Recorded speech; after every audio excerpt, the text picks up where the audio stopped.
Bunso Migs Malino huli kam na natutulog kasama ang babaeng ito, sino siya ating kilalanin.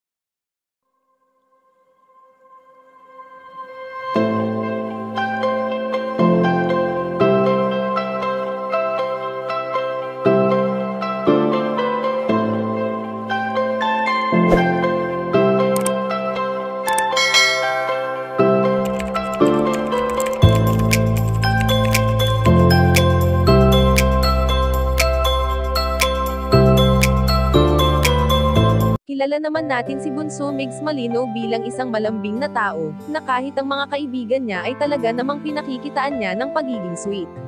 Kaya naman sa pag-uugaling ito ng binata ay marami na rin ang lubos na nagmamahal at natutuwa sa kung ano siya.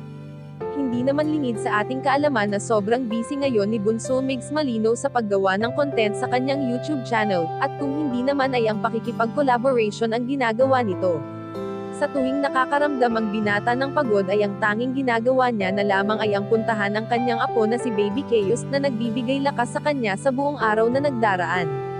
Bagamat may ilang netizens ang nakakapagsabi na sana ay pamilya na nga lang muna ni Bunso Migs Malino ang kanyang maging priority, dahil sa hindi pa rin lubusang matanggap ng ilan na hindi na muling babalik pa sa piling ng binata ang kanilang iniidolong si Cutie Mahal.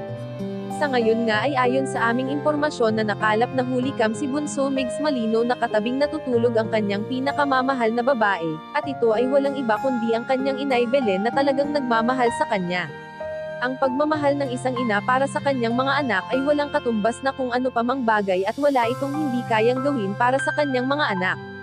Kayo mga kachika, anong masasabi nyo dito? Please leave the comment and don't forget to subscribe.